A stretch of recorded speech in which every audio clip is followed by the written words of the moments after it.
You guys need to run a strict program. You need to set up habits, routines, and systems that will set your life up for success. This is how you are protecting your self preservation. This is how you're building self preservation. Remember that we said self preservation is literally taking care of yourself, preventing yourself from harm, preventing yourself from danger and chaos. And we do this on a mental, physical, spiritual level. So you need to run a strict program. And when I say strict program, you need boundaries, you need systems, you need to be on a no-nonsense basis. When it comes to dealing with people, dealing with yourself, dealing with finances. We're going to dive into some of those things today. I'm going to talk more about myself and how I have been practicing this for the past few years. So right now, I'm in the DR, Dominican Republic. I'm in Punta Cana, and I'm hot. It's so hot here. So I got the fan on. I also left my SD card. I brought my camera, I brought my microphone, but I forgot my SD card, so I couldn't record on my camera, so I'm recording on my phone. That's why the sound may be a little off. That's why the video quality may be a little off. But I do have an iPhone 17 Pro Max, so the quality should be amazing. But just to give y'all a little context of where I am right now, I'm in my resort. This trip has been amazing. This is day 2. I just left the gym, took a shower. I have on my beach outfit because we're going to a beach party. Yeah, it's been a good time. But let's get to the topic. So I'm going to go over 5 different areas, really 4 different areas of your life that you need to focus on when it comes to running a strict program, getting yourself together, and just taking control over the decisions that you're making and control over how your life is coming about. So first, and what's most important, is spiritual growth. So I've always considered myself to be a follower of Christ, aka a Christian. I grew up in a Christian home, but I can't even say that because I feel like I didn't really grow up in a Christian home that actually valued what Christians believe. Actually, I didn't really go to church. I didn't really read the Bible. I came about my own journey when it comes to my spiritual life on my own. My grandma did take me to church, and so I will give her credit for that. I was baptized when I was like 17. I was a senior in high school, junior going into senior year, and I decided to get baptized on my own, and I did. And so ever since then, I will say that I have just been doing my best for the most part to follow those guidelines and principles and just being obedient to God. But I feel like more so recently, the past year or two, I've been growing a lot spiritually. And so spiritual growth is just all about your spirit and your soul. It's all about your true intentions, your why. It's about who you are following. Are you following God or are you following the world? Most people, 90% of the population, especially in America, people are following the world. They do worldly things such as partying and drinking and, just being super angry people, being violent, being hateful. And I'm not talking about African Americans specifically. I'm just talking about Americans as a whole. The culture here is just very negative and toxic. And, a lot of these people that are in high positions call themselves Christians, aka the president, but they are very hateful. They hate other races. They hate people for having certain beliefs and values. And so to me, that's not what makes someone a Christian. To me, or even just being someone who is obedient to a higher calling or a higher being, you can't really say that if you are a hateful person. That's just point blank, period. So for me, I went on a spiritual journey when I was in high school, but also mainly when I was in college, because I knew from an early age that there is something bigger here going on. There is someone who is in control. There is someone who created all of this. And so I can't take the credit for anything. And I also don't want to take the credit for how my life is turning out. Yes, you do have power. You have free will over a lot of your decisions. But the simple decision of waking up, I believe that's not our choice. I believe that God is in control of that. A lot of these things that are created, the sun, the moon, the stars, water, we didn't create those things. Man didn't create those things. Someone did. Something did. And I just believe God created those things according to Genesis 1. So for me, going on a spiritual journey was just all about getting my soul right. I was very hateful. I was very hurt because of things that I experienced as a child. I had some memories that came back my senior year of college, and it really showed me that I had a lot of anger inside of me, and I had a lot of things to be angry about. So I went on a spiritual journey because I couldn't do it by myself. So I prayed a lot. I went to therapy, but specifically when it comes to my spiritual journey, I was very obedient to God's word. And so I allowed God's word to renew my mind. In fact, there's a verse that says, do not be conformed to this world, but be transformed by the renewing of your mind. And I allow God to change the way that I think. So if you're not a Christian, if you're not a follower of Christ, I understand. I don't hate anybody for what their specific religion is. I don't even consider myself a super religious person. I consider myself a spiritual person, which is something that I can talk about in another video. But whatever your religious and spiritual beliefs are, it's just all about getting your spirit right. Getting your spirit right to where you're not triggered easily, you're not hateful, you are loving, you are giving, you're not selfish, but you are selfish in certain ways when it comes to self-preservation, which I talked about in a previous video. But you're someone who cares about other people. You also are someone who has faith that good things will happen to you and that all bad things are for a greater good. They're to teach you, they're to help you, they're to build your character. And it's just also about being selfless in a sense of this isn't about you. Whatever God has called you to do, you're doing it because you want to help people, you want to develop people, you are a leader. And so spiritual growth is very, very important. It's something that you really need to get under control when it comes to who are you answering to? What are you answering to? If you are someone who isn't spiritually mature, one, you won't have discernment to understand when people are trying to manipulate you, when people are trying to, when people are narcissists, and I talk about this a lot. You just won't have the discernment to know like what decisions you need to make and ones that you shouldn't make. If you read the book of Proverbs, which I may go over some verses at the end of this video, the book of Proverbs talks a lot about the importance of wisdom.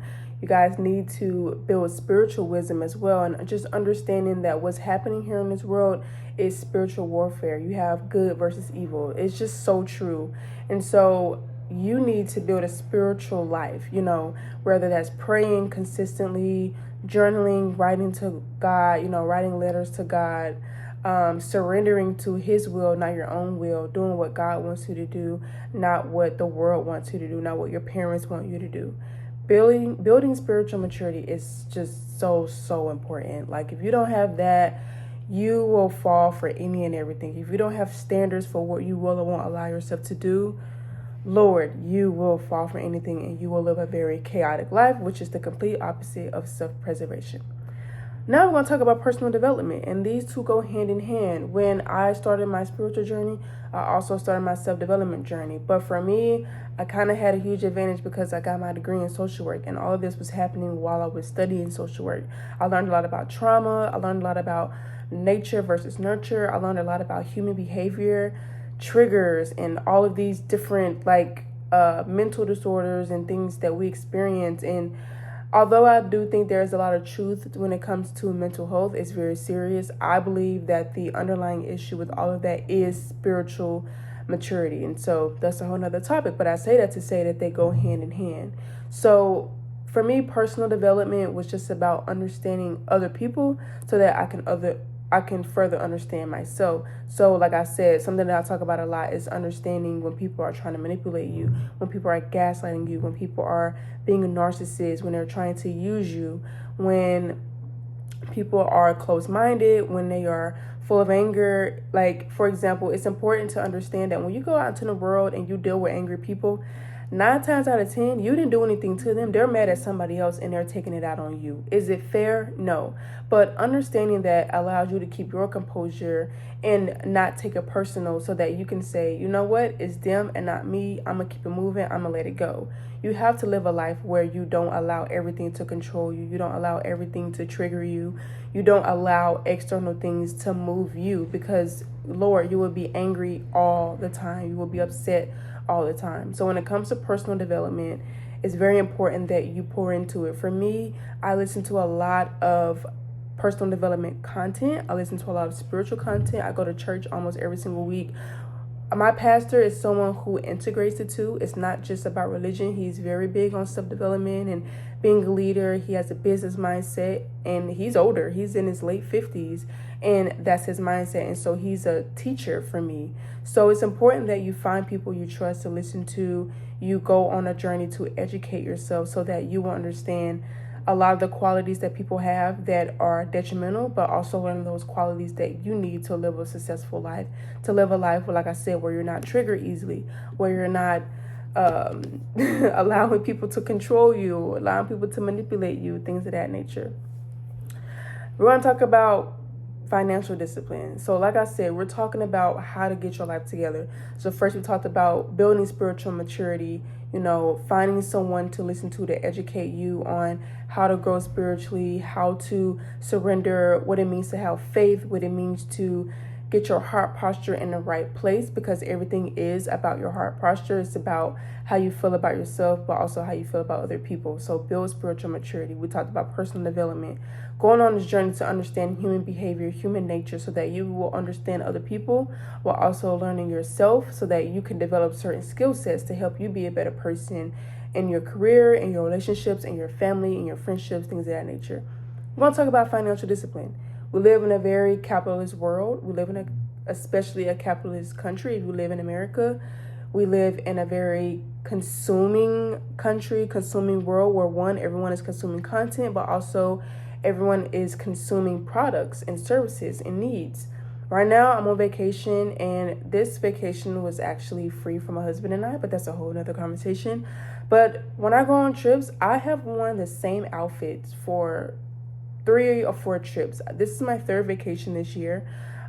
This is the first time I actually bought clothes, and all I bought was outfits to wear to, we're having like a gala tomorrow.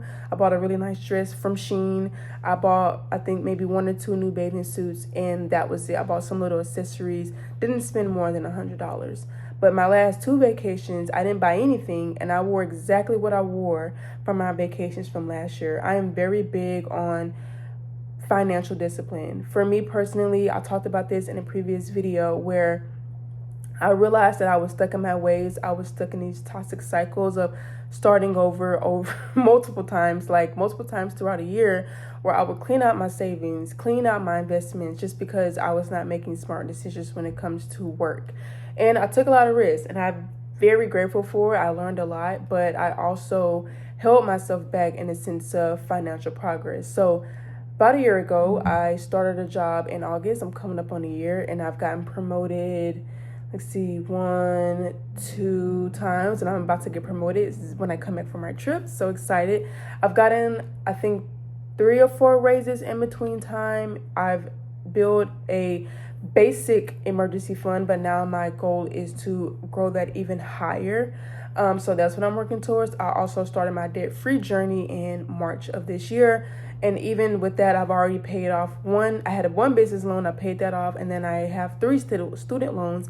I paid off 1 of those. And then starting in July, I am starting a 6-month plan to pay off another student loan. And then I also have my car note. And so for that, I'm just being consistent. But I'm someone, bills come first. I always pay my bills first every time I get paid. I have a structure. Every single time I get paid, I know exactly where my money is going. I know where every dollar is going. I also have things on auto pay. So I don't have any bills on auto pay because I pay them as soon as I get paid. But I do have my savings on auto pay, my investments on auto pay. I have tithing on auto pay, and I have so those 3 things. I have 2 different investments, so that's what I was thinking about. I have 2 different investments on auto pay. I have my savings on auto pay, and then I have tithing on auto pay. So this just allows me to be disciplined. I don't have to think about it. I don't have to do the numbers. I have a set amount that goes into those accounts every 2 weeks, because I get paid every 2 weeks. And then based on how much money I have left over after, paying all of my bills and setting aside money for traveling, buying people gifts, whatever is going on, my birthday is coming up. And then I'll add extra money to either paying off debt, paying towards a trip, or adding to my savings account. So you got to start somewhere. For me, I just started out very small with just adding, for my retirement account, my Roth IRA, I only had $25 going in there every 2 weeks. And so I've increased it a lot more than that. But I start from somewhere. Even if you just do $10 every 2 weeks or every week, however often you get paid, you just need to have systems for yourself and start small when it comes to what your goals are. For me, I started with I need to save $1,000. So I did that first before I worried about paying off any type of debt. And then I started with one piece of debt at a time. I went from the lowest amount and now I'm going to the highest pieces of debt. And so you just got to find what works for you. There is so much information out there. There's no reason for you to say, I don't know what to do. There's no reason or room for you to make excuses. But if you want to have a life where you are preserving yourself, you are taking care of yourself, you are preventing yourself from chaotic situations, you need to save money, you need to invest money, and you need to be a little bit of frugal. You need to live below your means. I got my hair done. This hairstyle was like $160. I could have gotten a hairstyle that was going to be $300, but I had to think about it. My birthday is in 2 weeks. For my birthday, I want to get my highlights redone. That's going to be $350. So I had to choose something that was a little bit cheaper. All of my maintenance, I only do it once a month. I do my nails, get my nails and toes done once a month. I get my hair done once a month.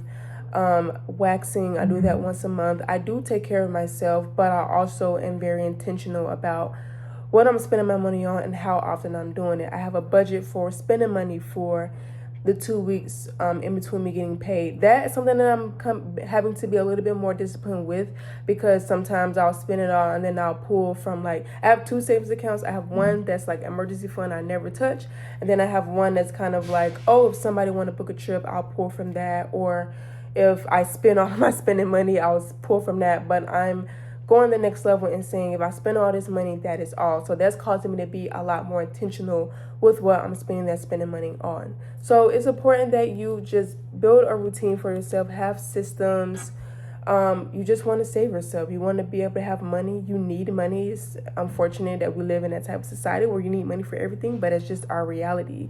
So to save yourself and to protect yourself, you need to making sure that you finding opportunities to make more money. For me, like I said, I've gotten a bunch of raises within the past year, but I also opt into working overtime. I work hourly, not salary, which I love. So I've built a routine now to where I work 5 days a week, and because I can work 6 days a week, but I choose to work 5 days, and I just get in 50 hours a week. So I get 10 hours of overtime, which is time and a half.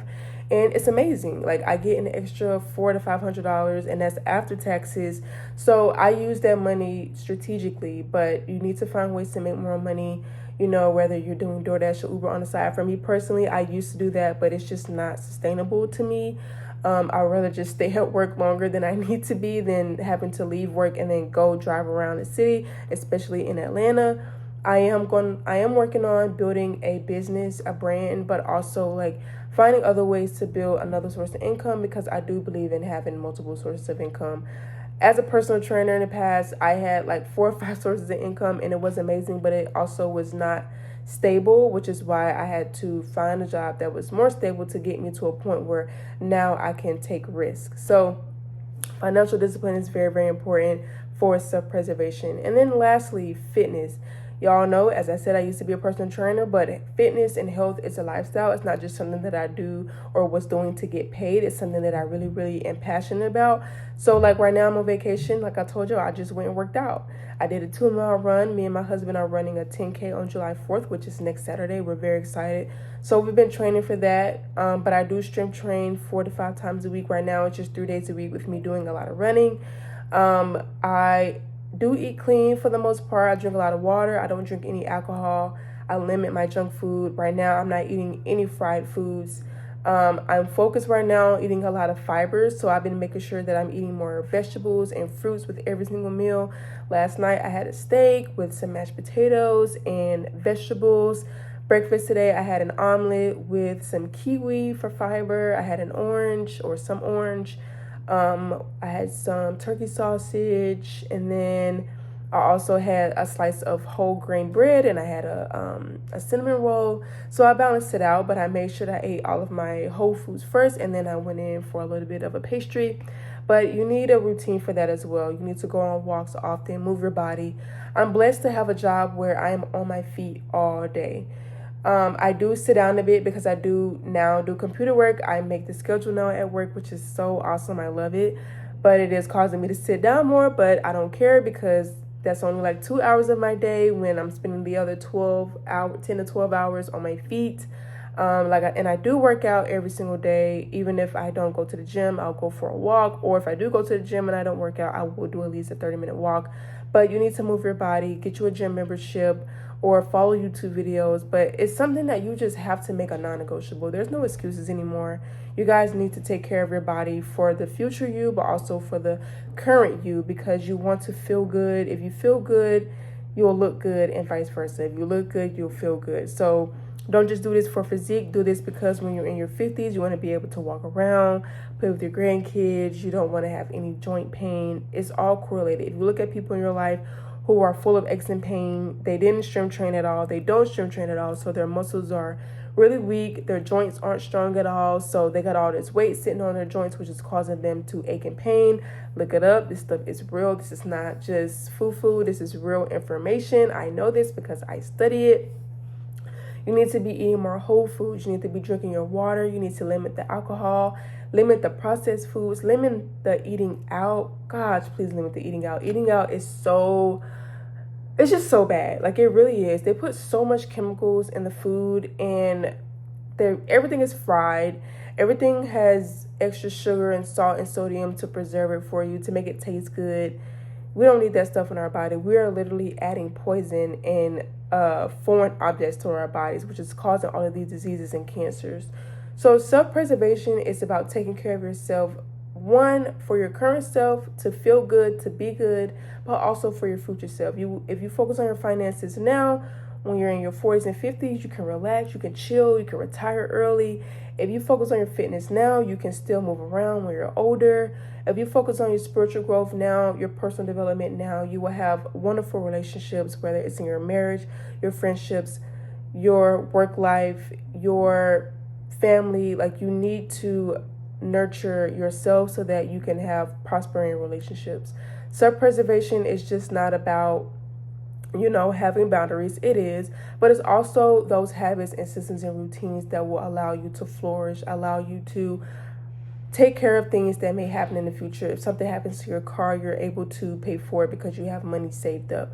That is what self-preservation is. I'm going to leave some scriptures in the description box that will help you understand that you are supposed to be cautious with your life. You are to be intentional. You are to depend on something or someone higher than you. Have faith in God so that you will live a life that is peaceful, that is not chaotic, and that is just successful and beautiful. My husband, he built an amazing relationship with someone as his barber, and the guy, basically paid for us to come on this trip. So we are here in Punta Cana for 4 days for free. The most we've paid for, I bought a protein bar at the airport when we were leaving because we had a 30-minute drive to the resort. We didn't have to pay for our drive to the resort. We haven't obviously had to pay for anything while we're here because it's all inclusive. We didn't pay for our flights. And this is not to brag, but this is just to tell you guys that when you take care of yourself and you are good on the inside, you will build amazing relationships, and people will do things for you that you will never expect. So focus on your spiritual growth, your personal development, your finances, and your fitness. And I promise you will live a life that is more peaceful, that is full of happiness and joy, and that is a testament to other people of what it's like when you take care of yourself. I hope you guys can take something from this video. I will see you guys in the next one. Thank you so much for watching.